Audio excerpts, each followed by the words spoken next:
সিঙ্গারাটা অল্প সময়ের মধ্যে ভাজা ভাজা হয়ে যায়, পেঁয়াজুটা কাঁচা বন্ধু দিতে দেরি তাৎক্ষণিক ভাবে বন্ধু এটা মচমচে হয়ে যায়। হাই রে মরণ, ও বন্ধু কেমন করি বুঝাবো? বন্ধু মুসা কালিমুল্লাহ বলেছেন, আমার কাছে আমার মরণটা এমন কঠিন মনে হয়েছিল রে, জীবিত একটা চড়ুই পাখিকে জীবন্ত ধরে উত্তপ্ত একটা তেলের কড়াইয়ের মধ্যে ছেড়ে দিলে হাত পাখাগুলো বেঁধে ওই চড়ুই পাখিটার যেমন লাগে রে, আমি মুসার কাছে আমার মরণটা তেমন মনে হয়েছে। আওয়াজ তুলে বলেন আল্লাহু আকবার। আপনারা হয়তো মনে মনে ভাবতে পারেন মৃত্যুটা ইজি হলেই কি বা না হলেই কি। বন্ধু যিনি মৃত্যুবরণ করে কবরে গেছে কত আকুতি জানাচ্ছে বারবার পৃথিবীতে আসার জন্য, কিন্তু সুযোগ তো আর নাই। আমি আপনাদেরকে বলি, একদিন এক বেঈমান এসে ঈসা রুহুল্লাহকে বললেন, আমি এই জায়গাটা নিয়ে একটু কথা বলবো, তারপরে আবার প্রেমে ঢুকবো আপনাদেরকে বোঝানোর জন্য। বন্ধু ঈসা রুহুল্লাহ বাবা ছাড়া পৃথিবীতে এসেছেন, ওনার অনেক কিন্তু মুজিজা আছে। ঈসা রুহুল্লাহর কাছে একদিন এক বেঈমান এসে বললেন, আপনি তো মৃত ব্যক্তিকে জীবিত করতে পারেন। কয় পারি। কই পুরনো কোন মৃত ব্যক্তিকে জীবিত করতে পারবেন কি? তিনি বললেন, তুমি বলো আমি কাকে জীবিত করব? এবার তিনি বললেন, তুমি নূহ নবীজির ছেলে শামকে জীবিত করো। এবার শামের কবরের পাশে চলে গেলেন, যাওয়ার পরে বন্ধু ঈসা রুহুল্লাহ তাকে ডাক দিলেন। ডাক দেওয়ার পরে শাম কবর থেকে জিন্দা বের হলো। ও বন্ধু, তিনি জিন্দা হয়ে দাঁড়িয়ে গেলেন। ঈসা রুহুল্লাহ তার দিকে তাকায় দেখলেন তার চুল দাড়িগুলো পাইকা সাদা হয়ে গেছে। এবার ঈসা নবী প্রশ্ন করলেন যে তোমার চুল দাড়িগুলো কেন পেকে সাদা হয়ে গেল? তোমাদের জামানায় মানুষের তো চুল দাড়িগুলো পাকতো না। ওই আমার চুল দাড়িগুলো পাকার কারণ হলো আমি জানতাম মানুষ ইন্তেকাল করার পরে মানুষ আরেকবার পুনরায় পৃথিবীতে ফিরে আসবে, পৃথিবীতে আরেকবার মানুষ জীবিত হবে। সেই দিনটা হলো কিয়ামতের দিন, সেদিন ফাইনাল ডিসিশন হবে। আমার কাছে মনে হয়েছে কিয়ামত আজকে সংগঠিত হয়ে গেছে, বিচার হবে রে। আতঙ্কে আমার সবগুলো চুলদারি পাইকা সাদা হয়ে গেছে। এবার ওনাকে প্রশ্ন করা হলো, আপনার মৃত্যুর বয়স কত? কয় আমার মৃত্যুর বয়স হলো 4000 বছর। কয় আমি সব ভুলে গেছি, আজকে 4000 বছর হয়েছে মৃত্যুবরণ করেছি, এখনো পর্যন্ত আমি মৃত্যুর যন্ত্রণা ভুলতে পারি না। আওয়াজ তুলে বলেন না আল্লাহু আকবার। বন্ধু কেমন করে বাড়িতে গিয়ে ঘুম আসে, কেমন করে দুই চোখের পাতা এক করে ঘুমাও বন্ধু। আমি বলে দিলাম আজকে গাফফারিয়া দরবারে কেন্দ্রিক প্রোগ্রাম থেকে বন্ধু 59তম মাহফিল থেকে আজকে আপনাদেরকে বলে গেলাম, এখনকার যুগের যুবকদের অন্তরে হিংসা, নোংরামি আর আত্মগরিমায় ভরা, আপনাদের মুরব্বীদের অন্তরে এখন আল্লাহ রাসূলের প্রেমে ভরা। আপনি চলে গেলে আপনার আপন স্বজন আপনার জন্য হাদিয়াও পাঠাবে না। আপনাকে মরার আগে বাজারটা আপনাকে করে যেতে হবে। কেন বোঝেন না বন্ধু?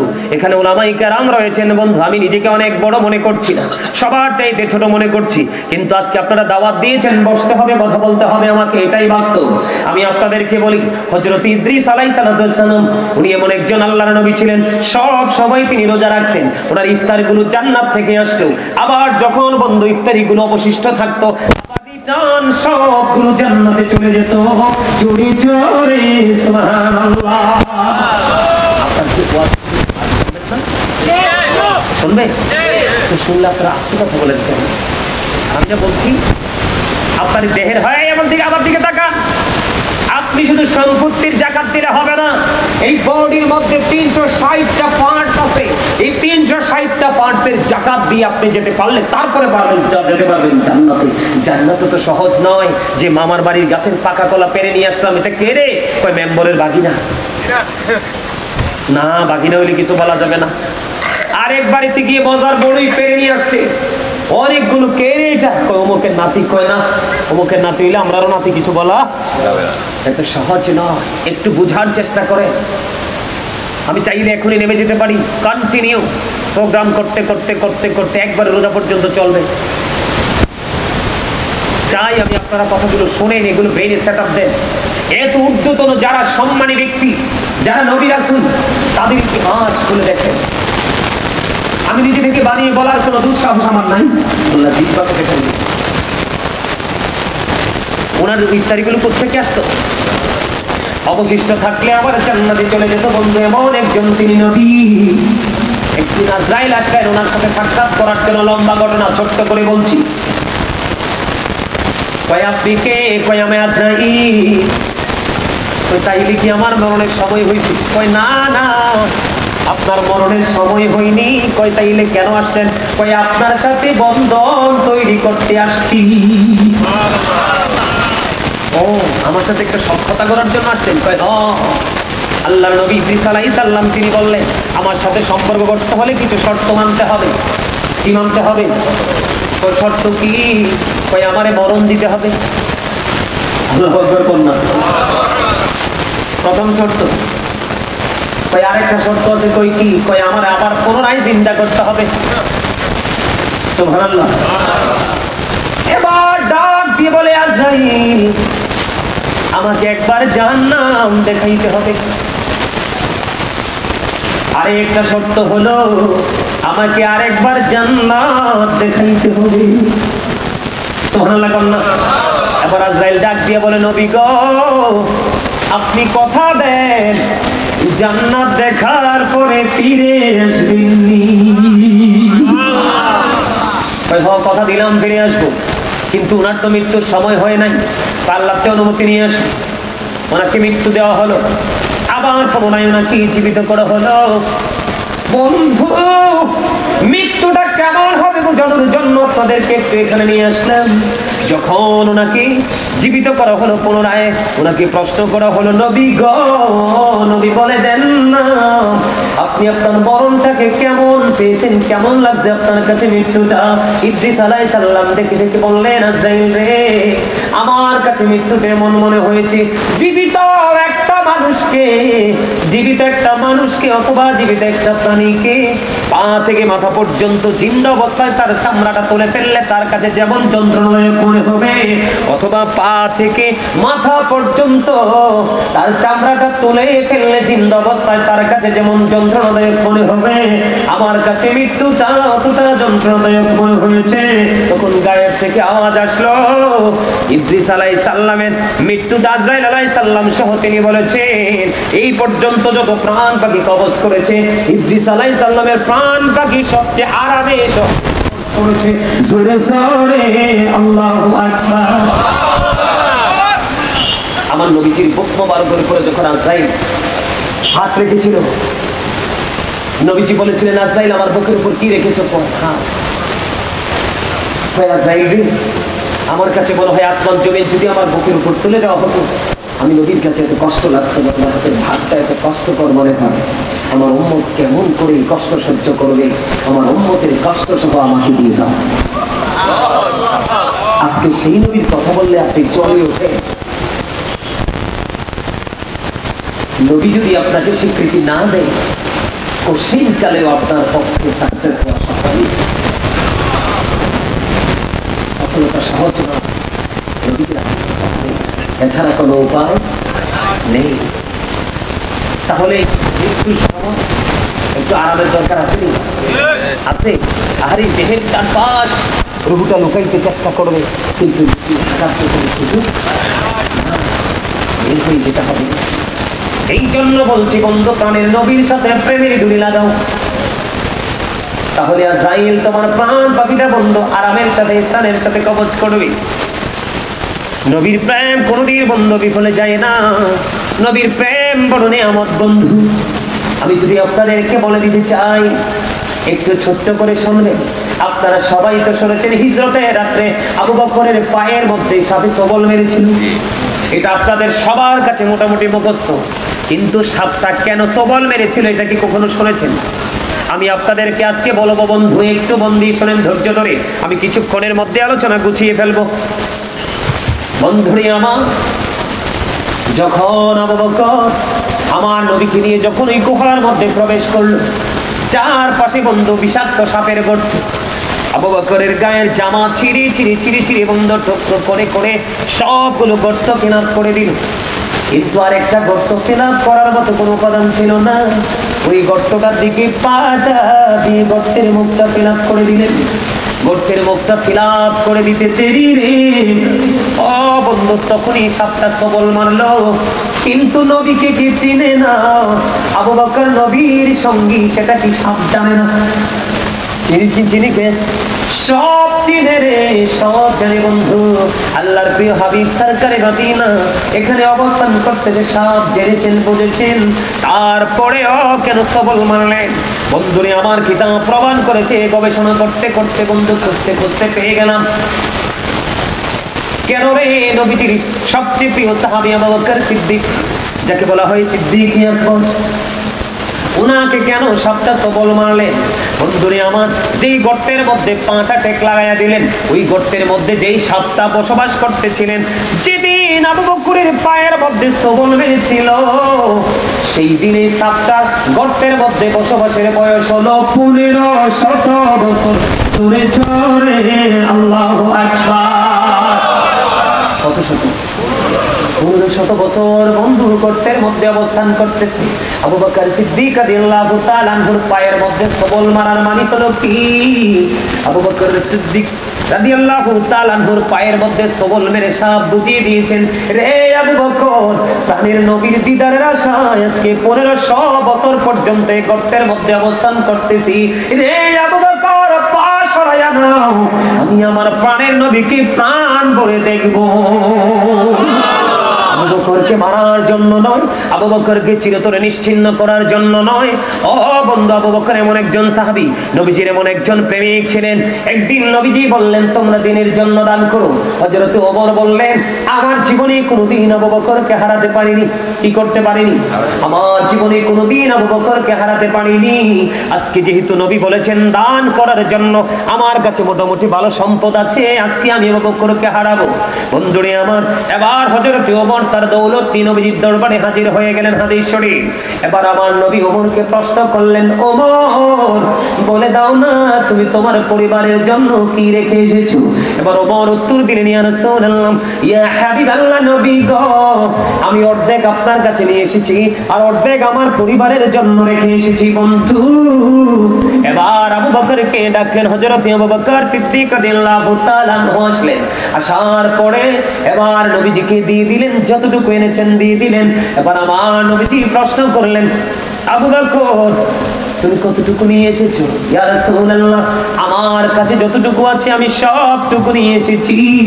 তোমার ফ্যামিলির জন্য তুমি কি রেখে এসেছো? এবার আবু বকর দেখে বলেন, ইয়া রাসূলুল্লাহ, ইয়া হাবিবাল্লাহ, নবী গো, আমার যেইটুকু সম্পদ ছিল গো, আমি সবটুকু নিয়ে এসেছি। আমি আমার ফ্যামিলি পরিবারের জন্য আল্লাহ এবং আল্লাহর হাবিবকে রেখে এসেছি। আওয়াজ করে বলুন না সুবহানাল্লাহ। বন্ধু, আবু বকরের সব সম্পদ নবীজির কদমে। এদিক দিয়ে বলছে, আমার ফ্যামিলির জন্য কিচ্ছু রাখিনি, আল্লাহ এবং আল্লাহর হাবিবকে আমি রেখে এসেছি। আপনাকে আমি দলের জন্য বলিনি, দৌলতের জন্য বলিনি, আপনাকে শুধু বলেছি আজকে গাফফারিয়া দরবার শরীফে কত সুন্দর জান্নাতের বাগান সাজানো হয়েছে, আপনি একটু শুধু এসে বসে বসে নবীর প্রেমের গল্প শুনবেন। এটা আপনি পারেন না। আপনি কোন ধরনের মুসলমান? এত সহজ নবী পাওয়া? প্রতি হাজারে একজন টিকবে। প্রতি হাজারে কয়জন টিকবে? একজন, only 1%। আর এই যুগে দাদা ভাই, এই যুগে আমার মনে হয় 5000-এর মধ্যে একটা টিকবে। ও মা, হাসেন কেন? এখনকার যে ছেলেদেরকে দেখেন না রাস্তায় হাঁটা চলা করে, এখনকার যে ইয়াং ছেলেরা, তাদের কাছে তো ইসলাম নাই। তাদের কারণে ইসলামটা একেবারে গরিব হয়ে গেছে। বুঝেন নাই আমার কথা? গরিব মানে বুঝেন না? গরিব কাকে বলে? দুনিয়ার গরিব কাকে বলে? যার ধন দৌলত নেই, ঠিক না? কথা বল না কেন? গরিব কাকে বলে? যার অল্প কিছু আছে। আর মিসকিন কাকে বলে? যার কিচ্ছু নেই। এরকম না? আপনারা দেখেন তো। একটু এক্সাম্পল দিই, তারপর আবার ঢুকবো প্রেমে। এই যে ছেলেরা যে মাথার চুলটা কাটছে পুরো ইহুদি স্টাইল, এখান থেকে ইসলাম চলে গেছে। কি করেছে? আপনার এমন ভাবে জিন্স প্যান্ট পরে ঘুরে, একেবারে 100% ইহুদি বেঈমান কাফের মুশরিকদের স্টাইল। নাভিটার একেবারে নিচে লজ্জাস্থানটা 100% দেখা যায়। অত্যন্ত লজ্জা লাগে আমাদের দেখতে, কারণ চোখের অপরাধ হলো দেখা, চোখের জিনা হলো দেখা। কথা বল না কেন? রাস্তায় হাঁটা চলার সময় কিন্তু হাত তো উঠেই না, মনে হয় যে মুরব্বীদেরকে ধাক্কা দিয়ে ফেলে দিবি। এই সমস্ত ছেলে মেয়ে দিয়ে কিছু আশা করা যায় না। এই জন্য বলবো একটু জিন্স প্যান্ট নিয়ে বলবো, আরে আলে হাদিসে যাবো না, কোরআন থেকে বলবো। আল্লাহ বলেছেন লিবাসুত তাকওয়া যালিকা খায়র। আপনারা কি মনে করছেন শুধু নারীরই পর্দা আছে, পুরুষের পর্দা না? এই আল্লাহ বলেছেন বান্দাকে আরো সুন্দর করে বানাইতে, আরো সুন্দর রাখার জন্য পোশাক দিয়েছেন। একটা লজ্জাস্থান থাকার, আরেকটা আত্মীয়স্বজনের বাড়িতে যাওয়ার, নতুন আরেকটা হলো তাকওয়ার। আর তবে আল্লাহর কাছে সবচেয়ে পছন্দের হলো তাকওয়ারটা। এদিকে তাকান, এই দিক দিয়ে উপর দিয়ে থাকবে পোশাকটা নাভি বরাবর অথবা উপরে, আর নিচে দিকে থাকবে টাকুর উপর। এখনকার যুবকদের প্যান্ট নিচে দিয়ে প্রায় 4 আঙ্গুল নাভি নিচে, আর টাকুর নিচে মনে হয় যে কয়েক আঙ্গুল একবারে মোড়ার নিচে ঢুকে গেছে। এটা হারাম। বুখারীতে আসছে আপনি এই পোশাক পরে নামাজ পড়লে নামাজ আল্লাহর দরবারে কবুল হবে না। আল্লাহ রাব্বুল আলামিন আল্লাহর হাবিবের জনৈক ব্যক্তিকে নামাজরত অবস্থায় তার নামাজ ভেঙে ভেঙে বুখারী শরীফের মধ্যে এসেছে হাদিসখানা, তাকে তিনবার ওযু করতে পাঠিয়েছেন। ইয়া রাসূলুল্লাহ কেন? নবীজি বলেছেন নামাজকে আল্লাহর কাছে পৌঁছানোর জন্য পোশাকের যে শর্ত আছে সেই সীমা সে লঙ্ঘন করেছে। কিয়ামত পর্যন্ত নামাজ পড়লে আল্লাহর দরবারে নামাজ কবুল হবে না। কারণ যেই পোশাকটা তার জন্য আল্লাহ ফরজ করে দিয়েছেন, উপর দিয়েও মানেনি, নিচে দিয়েও মানেনি, এর জন্য তার নামাজ আল্লাহর দরবারে কবুল হবে না। আর নারীদেরটা ঢাকার কথা, মাথা থেকে পা পর্যন্ত ঢাকা, আর হেতারারটা এখন থাকে হাঁটু এবং টাকনুর মাঝ বরাবর। মনে হয় যে রাস্তায় পানি। কথা বলেন না কেন? এই জন্য বলছি ইসলাম গরিব হয়ে যাচ্ছে, কিয়ামত খুব কাছে চলে আসছে। কারণ নবীর প্রেরণাই, নবীর মধ্যেই সকল আদর্শ, রাসূলের মধ্যেই আপনার দুনিয়া আখিরাতের সকল সঠিক রাস্তা। নামাজ বলেন, রোজা বলেন, হজ বলেন, যাকাত বলেন, আল্লাহ কিন্তু আইসামদের ট্রেনিং দেয় নাই, বাস্তব ট্রেনিং দিয়েছেন আপনার আমার প্রাণের নবী। ঠিক না ঠিক? বন্ধনে আবার হযরতে ওমর তার অর্ধেক সম্পত্তি আনলো, আবু বকর সবটা নিয়ে আসলো। এই আবু বকরকে সাপে কামড় দিয়ে বন্ধ ধ্বংসন করলো। সাপির কি এখানে দোষ আসেনি? কারণ সেও তো প্রেম নিয়ে এসেছে। ঠিক কিনা বলে? আবু বকর তুমি তো নবীর সঙ্গী, আমি কি একটুখানি প্রাণের নবীকে দেখতে পারবো না? দেখেন কি চমৎকার প্রেম। নবীজি চক্ষু খুলে চক্ষু মোবারক খুলে দেখলেন আবু বকর কম্পাউন্ড শুরু হয়ে গেছে সাপের বিষে। নবীজি থুতু মোবারক লাগাইয়ে দিলেন, বিষটা ফিনিশ হয়ে গেল। সুবহানাল্লাহ বলেন না কেন? বন্ধুরে আমার, নবীর প্রেম নিয়ে যদি আমি আরো একটু বলি, গাধা আকির নামক একটা গাধা, যেটা মুসলমানের জীবনে কোনো গুরুত্বপূর্ণ ভূমিকায় নাই। নবীজি যখন পৃথিবী ছেড়ে চলে গেল, আকির নামক গাধা বন্ধু নবীজির বিরহ সইতে পারে না। কোথায় চলে গেল গো প্রাণের নবীজি? আমি কি জীবনে কোনদিন নবীকে দেখতে পাবো না। গাধা গাধা বন্ধু, সেই গাধার নাম হলো হাদিস শরীফের মধ্যে দিতে আকি। ওই গাধা শুধু কান্দে বন্ধু, হাদিস শরীফ প্রমাণ করেছে। 3 দিন 3 রাত্র মতান্তরে 4 দিন 4 রাত্র ওই গাধা কোনো খাবার পানি স্পর্শ করে না। 3 দিন 3 রাত্র মতান্তরে 4 দিন 4 রাত্র কোনো খাবার পানি স্পর্শ না করে গভীর সমুদ্রে ঝাঁপ দিয়ে তার জীবন দিয়ে দেয়।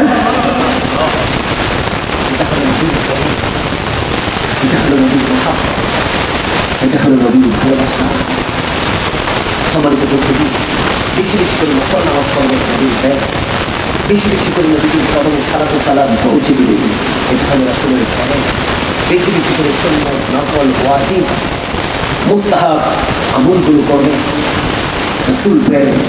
সম্মানিত উপস্থিতি, নফল ইবাদতের পাওয়ার অনেক অনেক বেশি। নবীজিকে ভালোবেসে আপনি যা করবেন তাই আপনার কাজে লাগবে, কোনোটাই বিফলে যাবে না। যেমন নবীজি মদিনায় থাকা অবস্থায় 27টি যুদ্ধ করেছেন। কয়টি? কথা বলেন, কয়টি? 27টি যুদ্ধ করেছেন বন্ধু। এর মধ্যে সবচেয়ে বড় যুদ্ধ হলো বন্ধু উহুদের যুদ্ধ। উহুদের ময়দানে নবীজি দান্দান মোবারক শাহাদাত বরণ করেছে, আমরা সবাই জানি। নবীজির দান্দান মোবারক যখন শহীদ হয়ে গেল, হযরত মালিক বিন সিনান দেখি বন্ধু সহ্য করতে পারলো না, নবীজির লোহ মোবারক বের হয়ে আসতেছে বারবার। এবার তিনি বন্ধু নবীজির রক্ত মোবারক চুষতে শুরু করলেন। নবীজি বললেন, রে মালিক বিন সিনান, রক্তগুলো জমিনে ফেলে দাও। তিনি বললেন, না গো নবী না, আল্লাহর ইজ্জতের কসম করে বলছি গো নবী,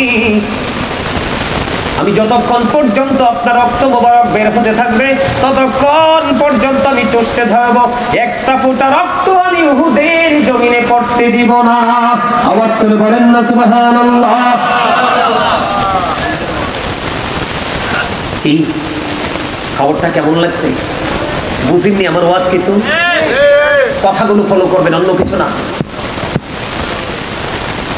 আল্লাহর ইজ্জতের কসম করে বলছি, আমি আপনার একটা ফোঁটা রক্ত উহুদের জমিনে পড়তে দিব না বলে বন্ধু নবীজি রক্ত মোবারক চুষতে শুরু করলেন। নবীজি রক্ত মোবারক চুষতে চুষতে চুষতে চুষতে শেষ, রক্তের ফোঁটা যখন চুষা শেষ হয়ে গেল, আপনার আমার নবী গোটা পৃথিবীর মানুষগুলোকে জানিয়ে গেলেন, তোমরা যদি দুনিয়ায় জান্নাতি কোনো মানুষ দেখতে চাও তাহলে মালিক বিন সিনানকে দেখে নাও। জোরে জোরে বলেন না সুবহানাল্লাহ। সম্মানিত উপস্থিতি, তার কিন্তু রক্ত বক্ষণ করাটা, রাসূলের রক্ত মোবারক বক্ষণ করাটা বিষয় না, বিষয় হচ্ছে তার প্রেমটা, নবীজির প্রতি তার